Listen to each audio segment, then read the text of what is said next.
본문 1, 2절에 그때에 예수께서 성령에게 이끌리어 마귀에게 시험을 받으러 광야로 가사 40일을 밤낮으로 금식하신 후에 줄이신지라 했습니다. 우리는 세상을 살아가면서 끊임없는 시험과 유혹을 만납니다. 시험의 모양은 다양합니다. 물질과 명예와 권력과 쾌락으로 공격하고 때로는 우리의 약점을 파고드는 보이지 않는 영적 공격이 있습니다. 이러한 시험은 단지 우리의 감정을 흔드는 것이 아니라 하나님을 향한 믿음 자체를 흔들어 놓습니다.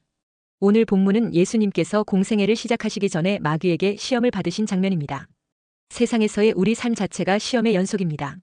여기서 우리가 믿음이 있다고 시험을 피할 수 있는 것은 아닙니다. 오히려 믿음의 사람일수록 시험이 더 극심할 때가 많습니다. 예수님도 마찬가지였습니다. 예수님이 세례받은 이후 하늘에서 성령이 비둘기같이 임하고 성부 하나님으로부터 이는 내 사랑하는 아들이요 내 기뻐하는 자라는 음성이 울려 퍼졌습니다. 이런 은혜를 체험한 이후 예수님은 곧장 광야로 가서 마귀의 시험을 받습니다. 광야는 고독과 결핍과 영적 전쟁의 장소입니다. 여기서 우리는 중요한 영적 원리를 발견합니다. 큰 은혜 이후에는 큰 시험이 따른다는 것입니다. 영적 축복을 받은 직후 방심하면 마귀는 즉시 우리의 믿음을 흔들기 위해 접근합니다. 무슨 말입니까? 은혜와 축복의 순간은 영적 전투가 멀지 않다는 것을 보여줍니다. 기도하는 은혜로운 자리, 응답받은 자리에 사탄이 온다는 것입니다. 우리가 시험에 빠지면 섬기는 모든 일에 기쁨이 없습니다. 왜 사탄은 기도하고 은혜 받은 사람을 공격합니까? 그들이 하나님의 영역으로 들어가면 자기가 통제할 수 없기 때문에 그렇습니다. 이것이 사탄의 시험인지 아닌지 구별하는 방법은 교회와 복음에 유익을 주는가, 해를 끼치는가 하는 것을 보면 됩니다. 사탄은 우리의 빈틈을 타고 시험합니다. 그러므로 깨어 있어야 합니다. 은혜 받은 이후 시험에 들지 말아야 합니다. 이스라엘의 광야 생활, 엘리야의 광야 여정, 모세의 광야 경험 등에서 우리는 광야가 하나님의 섭리 안에서 임무를 연단하는 장이라는 것을 봅니다.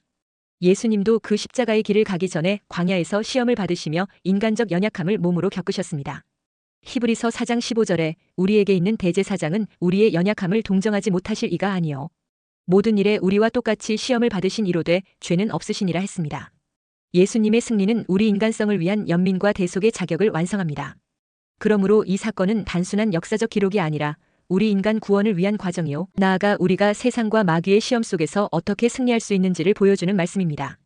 인류의 조상인 아담은 마귀의 시험 앞에 넘어져서 하나님의 말씀을 거역한 아내 하와와 함께 에덴에서 추방되고 말았습니다. 고린도전서 14장 45절에 보면 에덴의 아담을 첫 아담이라고 했고 예수님을 마지막 아담이라고 하면서 예수 그리스도는 살려주는 영이라고 했습니다. 하나님의 아들로 이 땅에 오신 마지막 아담이신 예수님은 마귀의 세 가지 시험을 차례차례 하나님의 말씀으로 물리치시고 대적하여 넉넉히 이기었습니다.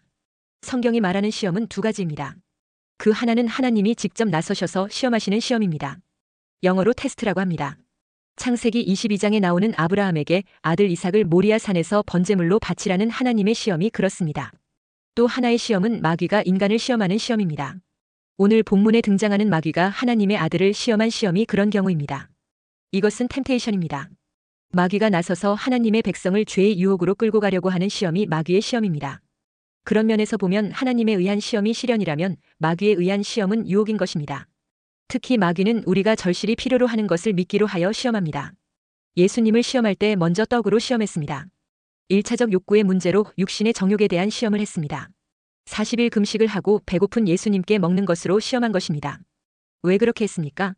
우선 하나님의 사랑을 불신하게 하고 하나님의 아들이란 사실을 의심하게 함으로 하나님과의 관계를 깨기 위해서였습니다. 그리고 만일이란 말을 사용함으로 예수님의 존재에 대해서 회의를 품게 하고 돌로 음식을 만들어 먹게 함으로 인해서 육신의 욕구를 따라 살게 하는 것입니다. 그리고 첫 이적을 자신의 욕구를 충족하는데 사용하게 함으로 인해서 신령한 사역에 실패하게 하여 하나님과 이간질시키는 것입니다. 또한 성전 위에서 뛰어내리게 하는 시험을 했습니다. 2차적 욕구에 의한 시험으로 명예에 대한 시험입니다. 세상이 아닌 성전에서 다른 사람이 볼 수 있는 높은 곳에서 시험했습니다. 그러므로 항상 높은 곳에 있을 때 조심해야 합니다. 또한 천하만국의 영광을 보이면서 시험했습니다. 3차적인 욕구로 영광과 권세에 대한 것입니다. 사람들은 한 번만 머리를 숙이면 많은 것을 얻을 수 있다고 생각하게 하는 시험입니다. 하지만 그것은 착각이요 유혹입니다. 그러므로 우리는 이런 세 가지 시험에 끝까지 대항하여 승리해야 합니다. 예수님이 승리하신 비결이 무엇입니까? 말씀을 가지고 대항한 것입니다. 사탄도 말씀을 가지고 왔습니다. 예수님은 그 부분에 상응하는 말씀을 가지고 사탄의 공격을 물리치셨습니다. 때에 따라서 사탄은 말씀을 가지고 광명의 천사처럼 보이기도 합니다. 그것을 구별하려면 말씀을 제대로 알아야 합니다. 그러려면 말씀으로 훈련을 받아야 합니다. 어설프게 성경을 아는 것이 문제입니다. 나름대로 성경을 푸는 것도 문제입니다. 바른 성경 해석법을 따라서 구별하여 풀어야 합니다. 기도할 때도 시험이 옵니다. 들리는 음성이 모두 하나님의 음성은 아닙니다. 말씀을 잘못 듣고 사탄의 노예가 되기도 합니다. 말씀을 들을 때 시험이 오기도 합니다. 설교를 들을 때 하나님의 음성을 들어야 합니다. 하지만 그때도 사탄도 옵니다. 시험이 올 때 사탄아 물러가라 해야 합니다. 사탄은 우리보다 말씀을 더 잘 압니다. 또 말씀을 사용하는 방법도 압니다. 그것을 이기는 비결은 꾸준히 묵상하고 훈련받는 것입니다. 섣불리 알면 되치기 당합니다. 바른 말씀과 기도로 사탄의 시험을 물리쳐야 합니다. 첫째, 마귀는 40일 금식으로 줄인 예수님에게 돌로 떡을 만들어 먹으라는 시험을 했습니다.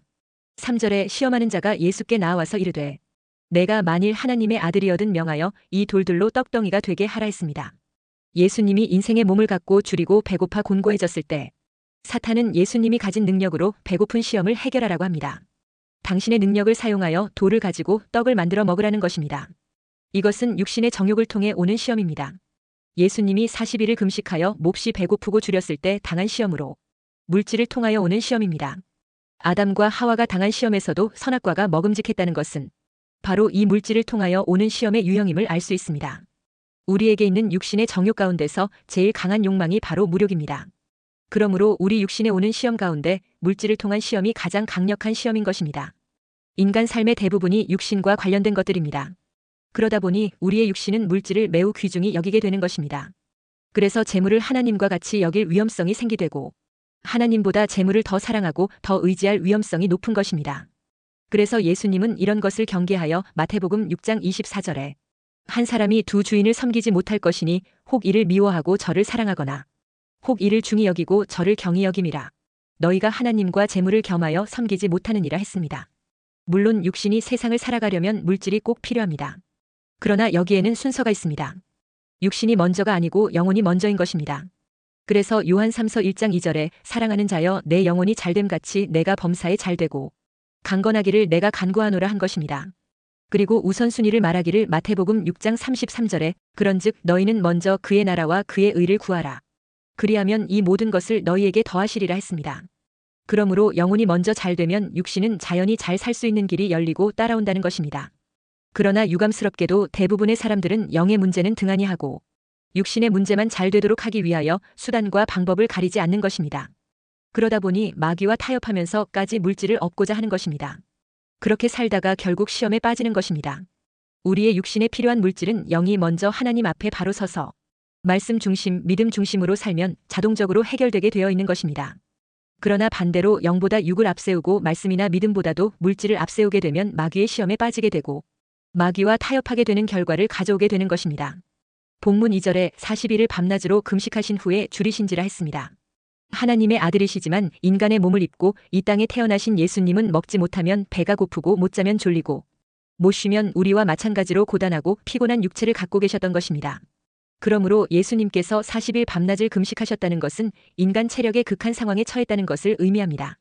그런데 마귀가 맛있는 죽을 끓여오거나 좋은 보호식을 가져와서 대접한 것이 아닙니다. 빈손으로 찾아와서 예수님께 시험하는 말을 걸었습니다. 이것이 마귀의 속성입니다. 내가 만일 하나님의 아들이어든 이 돌들로 떡덩이가 되게 하라 했습니다. 이게 무슨 말입니까? 불과 40일 전에 하나님은 예수님에게 이는 내 사랑하는 아들이요라고 말씀하셨습니다. 그런데 40일 금식으로 초라해진 예수님에게 마귀는 내가 하나님의 아들이 맞느냐 하면서 11조로 내가 하나님의 아들이 맞다면 돌로 떡을 만들어 먹으므로 하나님 아들됨을 증명해 보라는 것입니다. 그런데 여기서 예수님이 돌을 가지고 떡을 만들어 먹을 수는 있지만 그럴 수 없었습니다. 왜냐하면 사탄의 말은 내가 힘들고 어려울 때 너의 능력을 써서 물질을 의지하고 살아라는 유혹이었기 때문입니다. 또한 돌을 가지고 떡을 만들어 먹는 것은 하나님의 뜻이 아니라는 것을 사탄도 알고 예수님을 시험한 것입니다. 그러므로 이러한 사탄의 유혹을 받아들이는 것은 예수님의 구속 사명과 하나님의 뜻을 거스르는 것입니다. 그래서 예수님은 4절에 예수께서 대답하여 이르시되 기록되었으되 사람이 떡으로만 살 것이 아니요 하나님의 입으로부터 나오는 모든 말씀으로 살 것이라 하였느니라 하시니 했습니다. 신명기 8장 3절 말씀으로 사탄의 시험을 이기신 것입니다. 너를 낮추시며 너를 줄이게 하시며 또 너도 알지 못하며 내 조상들도 알지 못하던 만나를 내게 먹이신 것은 사람이 떡으로만 사는 것이 아니요 여호와의 입에서 나오는 모든 말씀으로 사는 줄을 내가 알게 하려 하심이니라 했습니다. 하나님께서는 떡이나 물질보다 하나님을 우선하라고 하시는 것입니다. 그래서 예수님은 사람의 생명은 떡에 달린 것이 아니라 떡을 주시는 하나님의 말씀에 달렸다고 말씀하시면서 마귀의 유혹을 분별하고 이겼던 것입니다. 그러므로 떡에만 눈이 멀지 말고 떡을 주실 수 있는 하나님을 바라보고 그 뜻을 쫓게 되시기를 주의 이름으로 축원합니다. 둘째, 마귀는 성전 꼭대기에 세워놓고 뛰어내려 보라는 시험을 했습니다. 6절에 이르되 내가 만일 하나님의 아들이어든 뛰어내리라 기록되었으되 그가 너를 위하여 그의 사자들을 명하시리니 그들이 손으로 너를 받들어 발이 돌에 부딪히지 않게 하리로다 했습니다. 마귀는 예수님을 성전 꼭대기에 세워놓고 시편 91편을 인용하여 하나님이 천사들을 보내어 보호할 것이라며 뛰어내리라고 합니다. 이것은 하나님을 시험해 보라는 유혹입니다. 돌로 떡을 만들라는 것이 육체적인 한계를 시험하는 시험이라면 성전 꼭대기에서 뛰어내리라는 시험은 명예심에 대한 시험입니다. 그리고 이 시험은 성전 꼭대기에서 뛰어내리라, 그래서 발이 하나도 돌에 부딪히지 않고 상하지 않으면 많은 사람들이 보고 깜짝 놀랄 것이 아니냐? 그러면 자연적으로 유명해져서 많은 사람들이 추종하고 따를 것인데 굳이 그 힘든 십자가를 지고 고통당하려 하느냐는 것이었습니다. 세상의 인기를 끌어서 중요한 문제를 해결해 보라는 것입니다. 그러나 그런 방식은 공의의 하나님께서 기뻐하시는 방법이 아닙니다. 그러나 마귀는 세상의 명예와 인기를 얻게 하여 사람들이 추종하도록 만들어주겠다는 것입니다. 이것이 바로 요한일서 2장 16절의 안목의 정욕이며 하와가 선악과를 보았을 때 보암직하다고 했던 바로 그 시험의 유형입니다. 오늘날 세상에서 예수 믿다가 타락하는 사람 가운데는 목사님이나 교인들이 인정해주지 않고 알아주지 않는다고 낙심하여 다시 세상으로 흘러 돌아간 이들이 많습니다. 사람들 앞에서 인기를 끌고 인정받으려 하는 것은 사람의 정신적인 본능 가운데 가장 큰 본능입니다. 물론 사람들에게 인정받고 칭찬받는 자체가 나쁜 것이 아닙니다. 하지만 하나님의 뜻을 거스르며 이기적이고 잘못된 동기와 목적으로 먼저 인기를 끌려고 한다는 것은 죄악이라는 것입니다. 하나님을 믿고 예수 그리스도를 믿는 성도라 할지라도 은근히 명예심이 있고 자기를 드러내어서 남들로부터 주목받고 인정받고 인기를 누리고 싶어하는 유혹과 충동이 언제나 스멀스멀 올라올 수 있기 때문입니다. 신앙생활이 무엇입니까? 날마다 말씀 묵상의 힘이 무엇입니까? 그것은 예수님처럼 다가오는 명예에 관한 마귀의 시험을 물리치는 것입니다. 7절에 예수께서 이르시되 또 기록되었으되 주 너의 하나님을 시험하지 말라 하였느니라 하시니 했습니다. 내 조상들도 알지 못하던 만나를 광야에서 내게 먹이셨나니 이는 다 너를 낮추시며 너를 시험하사 마침내 내게 복을 주려 하심이었느니라 했습니다. 돌들로 떡덩이를 만들라는 시험을 신명기 8장 3절 말씀으로 물리치신 예수님은 두 번째 시험 앞에 신명기 6장 16절 말씀으로 물리치셨습니다. 너희가 마사에서 시험한 것 같이 너희의 하나님 여호와를 시험하지 말고 했습니다. 예수님이 40일 금식 후에 마귀에게 당하신 세 가지 시험은 끝이 아니라 시작이었습니다. 마태복음 16장 1절에 바리새인과 사두개인들이 와서 예수를 시험하여 하늘로부터 오는 표적 보이기를 청하니 했습니다. 마태복음 16장 4절에 악하고 음란한 세대가 표적을 구하나 요나의 표적 밖에는 보여줄 표적이 없느니라 하시고 그들을 떠나가시니라 했습니다. 하늘로부터 오는 표적으로 자신을 증명하여 명예를 나타내 보이기를 유혹했으나 예수님은 그들을 상대하지 않았습니다. 우리는 세상을 살아가면서 얼마나 다양한 명예욕에 대한 시험과 유혹이 오는지 모릅니다. 자신의 대단함을 증명하고 드러내고 싶은 욕구가 솟구칠 때가 많이 있습니다. 우리는 자신의 영적인 것을 증명하기 위하여 하나님을 시험하지 말아야 합니다. 우리는 하나님의 인도하심대로 순종해야 합니다. 자신의 영적인 것을 보이기 위하여 믿음이라는 명목으로 영적인 허풍을 떠는 것을 피해야 합니다. 아프리카 짐바브웨의 어떤 목회자가 하나님이 자신을 지키시는 것을 증명하기 위하여 악어들이 우글거리는 강에 들어가기로 했습니다. 그는 일주일간 금식하며 기도한 후에 믿음으로 악어가 우글거리는 강으로 들어갔습니다. 그는 성도들 앞에서 자신의 믿음을 증명해 보이려 했지만 얼마 가지 않아 악어의 밥이 되고 말았습니다. 급하게 긴급 구조대가 왔지만 이미 그는 악어에게 희생된 뒤였습니다. 믿음은 하나님을 시험하는 것이 아닙니다. 예수님은 영적인 것을 소중히 여겨서 돌로 빵을 만드는 것을 거부하셨습니다. 그러자 마귀는 예수님의 영적인 믿음이 보여지도록 성전 꼭대기에서 뛰어내려 천사가 지켜 보호하는 것을 증명해 달라고 했습니다. 이것은 사탄의 교묘한 영적인 미혹입니다.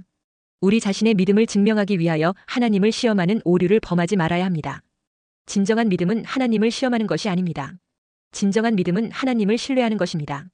그리고 내 뜻과 내 방식으로 신뢰하는 것이 아니라 하나님의 뜻과 하나님의 방식으로 신뢰하는 것입니다. 혹시 내가 나의 믿음의 행위를 통해서 하나님의 역사를 시험했다면 회개해야 합니다. 하나님은 우리의 믿음을 증명하시는 분이 아니라 우리의 믿음을 통해서 영광을 받으셔야 할 분이신 것입니다. 셋째, 마귀는 천하만국 영광을 내게 넘겨줄 테니 내게 엎드려 경배하라 했습니다. 8, 9절에 마귀가 또 그를 데리고 지극히 높은 산으로 가서 천하 만국과 그 영광을 보여 이르되 만일 내게 엎드려 경배하면 이 모든 것을 내게 주리라 했습니다. 이것은 십자가 없는 왕권을 제안한 것입니다. 즉 하나님의 뜻을 버리고 세상적 방법으로 성공하라는 유혹입니다. 첫째 시험과 둘째 시험이 육체적이고 정신적인 시험이라면 셋째 시험은 영적인 시험이라 할 수 있습니다. 예수님은 하나님의 아들이신 메시아이십니다. 예수님은 창조 이전에 하나님 안에 계시던 하나님의 본체이십니다. 그런 예수님께 무엇이 더 필요할까요? 그런데 마귀는 예수님의 사명감을 시험했습니다. 마귀는 예수님에게 세상의 영광을 보여주고 자신에게 엎드려 경배하면 세상의 영광을 넘겨주겠다고 유혹했습니다. 예수님은 아담에게서 마귀에게 넘어간 세상 왕권을 회복하기 위해 성육신하시고 십자가의 길을 가려 하시는 것입니다. 그런데 마귀는 예수님께 힘든 십자가의 길을 가지 말고 쉬운 길로 가라고 유혹합니다. 즉 마귀에게 한 번만 절하면 그냥 넘겨주겠다는 것입니다. 누가복음 4장 6절에 이르되 이 모든 권위와 그 영광을 내가 내게 주리라.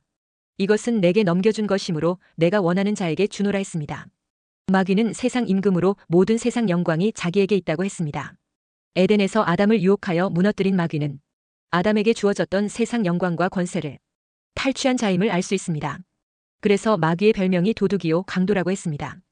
요한복음 10장 10절에 도둑이 오는 것은 도둑질하고 죽이고 멸망시키려는 것뿐이요 했고 요한복음 8장 44절에 너희는 너희 아비 마귀에게서 났으니 너희 아비의 욕심대로 너희도 행하고자 하느니라. 그는 처음부터 살인한 자여 진리가 그 속에 없으므로 진리에 서지 못하고 거짓을 말할 때마다 제 것으로 말하나니 이는 그가 거짓말쟁이요 거짓의 아비가 되었음이라 했습니다. 이렇게 아담에게 주어진 세상 영광과 권세를 죄로 유혹하여 넘어지게 한 후 도둑질하고 탈취하여 빼앗은 강도 마귀인 것입니다. 그래서 그는 이것은 내게 넘겨준 것이므로 내가 원하는 자에게 주노라 한 것입니다. 그러니까 마귀가 예수님께 내게 엎드려 경배하라고 시험한 요지는 십자가의 길을 피하고 세상 왕국을 회복할 수 있다고 유혹하는 것입니다. 예수님의 사명은 십자가의 죽으심을 통해서 아담이 잃어버린 세상 왕국을 다시 회복하는 것입니다. 그것이 하나님의 뜻을 이루는 것입니다. 그래서 예수님께서 세상의 인류 회복을 위해 십자가의 죽으심으로 죄 문제를 해결하고 부활을 통해 영생과 생명나무의 길을 여시는 것입니다. 그래서 예수님은 결국 이 땅에 다시 오셔서 천하를 다스리실 것입니다. 그러니 결국 예수님이 곧 생명이신 것입니다. 요한복음 14장 6절에 예수께서 이르시되 내가 곧 길이요 진리요 생명이니 나로 말미암지 않고는 아버지께로 올 자가 없느니라 했습니다. 에덴 동산에 있던 생명나무는 곧 예수님을 상징하는 것이었던 것입니다. 아담이 범죄했을 때 죄로 인해 두루 도는 화염검으로 생명나무의 길로 가는 길을 막았다고 했습니다. 그러나 예수님의 십자가 대속을 믿는 자들에게는 죄 문제가 해결되므로 다시 생명나무로 나아가는 길이 열린 것입니다. 그러니 예수님 자신이 생명이요 길이요 진리가 되신다는 것입니다. 결국 원래 세상은 예수님이 진정한 왕이 되셔서 사랑과 공의로 다스리는 아름다운 세상이 되는 것이었던 것입니다. 그런데 인간이 범죄함으로 결국 돌아서 왔지만 예수님이 왕이 되어 다스리는 완전한 세상으로 나아가게 되는 것입니다. 그런데 이 발칙한 마귀는 예수님이 인간을 위한 그 힘든 고난의 십자가의 길을 생략하고 쉽게 천하의 영광을 얻고 편히 살 수 있다는 것입니다. 마귀가 선심 베풀듯이 한 번만 절하면 간단하게 해결해 주겠다는 것입니다. 결국 마귀가 예수님 위에 올라가겠다는 속셈인 것입니다. 예수님은 10절에 이에 예수께서 말씀하시되 사탄아 물러가라 기록되었으되 주 너의 하나님께 경배하고 다만 그를 섬기라 하였느니라 했습니다. 예수님은 신명기 6장 13절의 말씀인 내 하나님 여호와를 경외하며 섬기라는 말씀으로 사탄을 물리치셨습니다.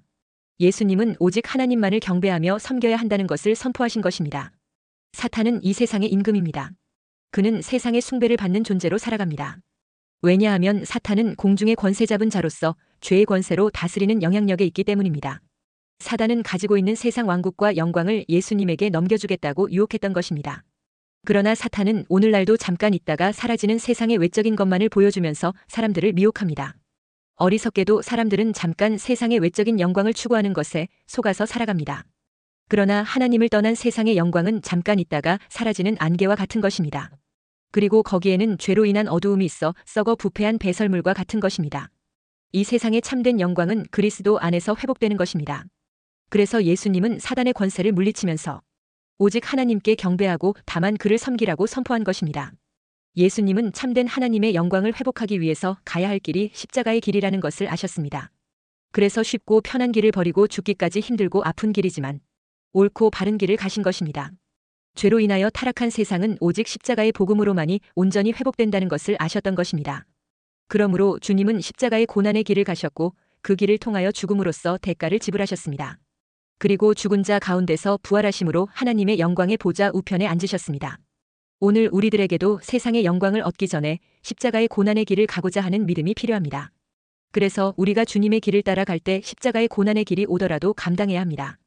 그래야 올바른 하늘의 영광과 칭찬과 상급으로 나아가게 됩니다. 쉽고 편한 길로 유혹하는 불신앙과 쾌락과 죄악의 길에 속지 말아야 합니다. 그러므로 예수님처럼 말씀에 순종하며 하나님의 기쁘신 뜻을 쫓아 믿음으로 살아가는 주의 백성으로 살게 되시기를 주의 이름으로 축원합니다.